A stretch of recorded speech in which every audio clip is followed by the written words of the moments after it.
Hey guys, welcome to my channel. It's Juju. Welcome to the channel if you are new. In today's video, we are going to be discussing Deyjah Harris, who is T.I.'s daughter. She has recently been in the media regarding her comments on her type 4 hair. So let's get right on into it. Deyjah took to her Twitter page to express her feelings towards her hair. She says, quote, "I hate to say / admit it, but I'm so sad that I have my dad's hair texture. Sad because it's so much to deal with / manage. Ugh. Sad because I feel like it just doesn't fit me, nor is this texture one that's appreciated or uplifted as much as the other hair textures." End quote. And needless to say, she got a lot of mixed reactions. One girl replied, "Girl, felt this whole tweet."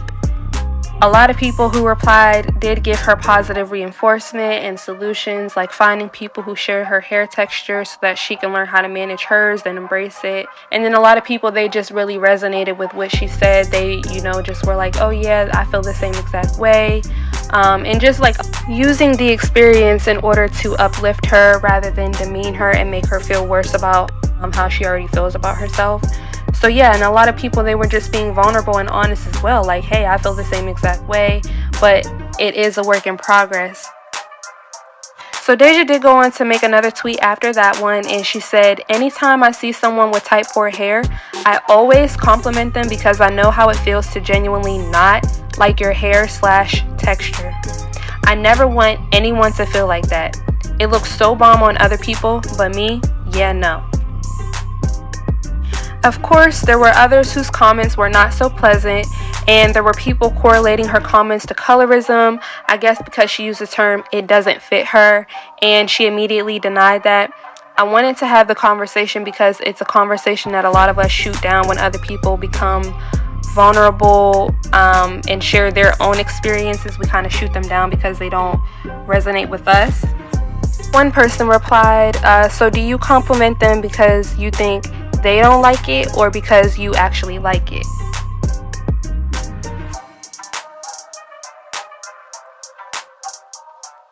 So at this point, people are coming at baby girl's neck. So baby girl feels like she has to, kind of like stick up for herself. So she goes in, she says, "Since Twitter won't let me type everything I wanted to say in one tweet, I wrote my response in my notes and screenshot it for you." Note says, "I genuinely compliment them because, again, growing up I never heard any compliments or positive comments when it comes to my hair. I was told that my hair was, quote, nappy or too thick and some more shit. I know how that made me feel, so I make sure to uplift any and everyone, not just people with type 4 hair, to make sure they never have to experience those feelings or even to just boost their confidence if they love / are comfortable with their hair already. It has nothing to do with me thinking that they don't like it, but more so that I want to simply make sure they feel seen, appreciated, respected, and I want them to know that their hair is bomb. I never said anything was wrong with type 4 hair. I just said it's difficult for me to manage, so I have a hard time with my hair personally." Now for a second, I'm just going to go ahead and put in my little 2 cents. I was kind of taken aback by the situation, honestly, because of the replies. And I was honestly shocked to see Deyjah expressing this on Twitter. I'm not on Twitter these days, so I'm not sure of the content she posts, but I commend her for being a young girl, being honest about how she feels about herself in the public, bringing it to the forefront and acknowledging this so that she can heal in front of everyone at that. And it was funny because someone actually came at her about this and tried to play her, saying that she wanted to be spiritual, she wanted to be a healer, and that she needs to heal herself first. And I think this is part of the process, so it's kind of ironic. The very thing so many people are coming at her about, they actually battle with internally or something like it along the lines. They just don't have the cojones, to be honest. Is that the word, the cojones? So yeah, I really commend her for that. And yeah, I do want to talk about it a little bit, so let's go ahead and dive into it. So to give you guys some context on the negative conversations and the tweets that were going on regarding her comments on her hair, someone replied, "So in order for you to like your hair, you need other people to tell you it's pretty or uplift you about it." And then someone replied to that and said, "This, like, girl, this mindset is so sheesh. And she is trying to be a spiritual healer or whatever. Heal yourself first. Find peace and love." Then she said, then this person said, "I feel like it doesn't suit me, i.e. I'm light-skinned. How dare the nigga gods curse me like this?" And then Deyjah replied, actually no, lol, I didn't even mention my skin color, nor would I, being that it has nothing to do with hair texture. Obviously, what you just said was a projection of possibly how you feel about yourself. And I'm going to be honest, I think Deyjah could very well be right about that. You know, it very well could just be a projection, and these people are projecting because, you know, honestly, I feel like she was coming from a genuine space. And it was just funny because going back to what I just said, they said to find peace and love, but they could have given her grace during that time and moment, and they didn't. And I just thought that was funny. So anyway, Deyjah did let everyone know, you know, again, that she compliments other women with type 4 hair to let them know that they're beautiful, but people still had a problem with that, and they still took it out of context and wanted her to further explain. And it was like she did explain, but then they still had rebuttals and they still found something wrong. So it was really nothing that she could really do or say. And I think people are being obtuse. I do feel like a lot of people misconstrued what she said. And then, let's be honest, when you add in socialization and people judging her by her privilege and the way that she looks, things can get a little bit murky. The message can be lost. And there's emotions behind the topic. I mean, let's just be honest. When you talk about hair, texture, colorism, there's emotions there. And there's history there. So a lot of people wanted to come at her because they simply thought it was self-hate. It was colorism. Classism can even be thrown in there. And all types of other different things, which people can see it that way. And she can be the bad guy, but honestly, Deyjah Harris is 20 years old. And with the allegations her father and stepmother Tiny are currently going through, and just things that have been shared with us in the past about how her dynamic is within her family and her dad, and just her being raised in the spotlight, I do think we need to look at it from a different lens. And this is not only just for Deyjah's sake, but for your own daughter and for other people in general. While a lot of people didn't understand the message, a lot of people did, and it didn't have anything to do with skin color or self-hate, in my opinion.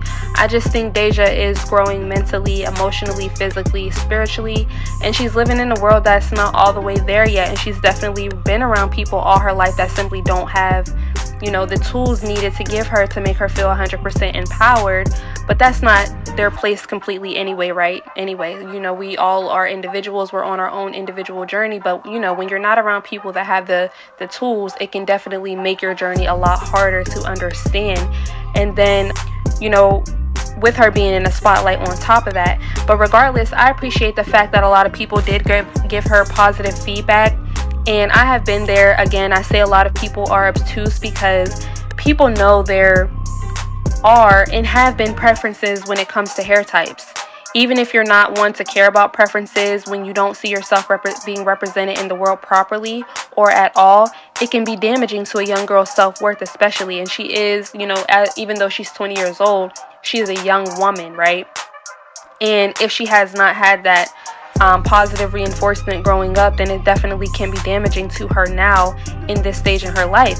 So her saying that she uplifts and supports other women who have type 4 hair, even though she isn't 100% confident in her own, is not new or weird, right? That's a process that we go through in order to cope and to heal. It's not that we hate ourselves, but we're just trying to find comfortability in ourselves, and we can recognize the beauty and the growth and the comfortability in someone else, you know, while we work on ourselves. Thankfully, now it's easier. We have resources. We have things like YouTube, so we can come on here and find women with our hair types to help us actually care for and manage our hair so that we can love it. Because it's not that you don't love your hair. You might really not love your hair, but you will need to fix that. But a lot of the times, it's not even that we don't despise our hair or not like our hair. We just don't know how to manage it, and we don't have the tools necessary. So we think that we don't like it because it's not working out, it doesn't look right, but really we have not been using the right products. We haven't been following the right people. You can't use the same products if you're type 4 that someone with type 3 uses, right? So you want to find people that have the same type of hair that you have and follow them, try the products that they recommend, the hairstyles, etc. Follow 4C hair pages on Instagram, follow girls with 4C hair on there as well. There's so many women out here rocking their natural hair with their own businesses, graduating from college. I mean, really doing so much and doing it gracefully and beautifully. So I just feel like Deyjah just needs to go from admiring other people and emitting the love outwards and give that love to herself. And I do believe she'll get there. I think she has a pretty strong sense of self outside of what people expect from her. So yeah, I see her, I feel her. I hope she stays pure and on the right path regardless of the people around her not having the tools. There's always the black sheep who changes things, the dynamic of the family, the generations, healing the generations, healing the family bloodline. And I really do definitely see that in her. I really feel a strong sense of self regardless of the things that she shares. She's just being vulnerable, and there's strength in vulnerability. Like, people don't understand that. So I'm definitely rooting for her. I think this is a moment of honesty and truth that a lot of people have healed from or are currently healing from, even if it's not hair. It's all about loving yourself and being strong enough to recognize the parts of yourself you haven't quite come to terms with. That's a part of just being in general. So yeah, I recommend that you guys hold love and space for people when they are out in the open with it, because you want someone to do the same for you, right? So yeah, that's pretty much how I feel about the situation. Sending love, blessings, and gratitude to you all. Thank you so much for watching and listening. I'll talk to you in the next video. Bye.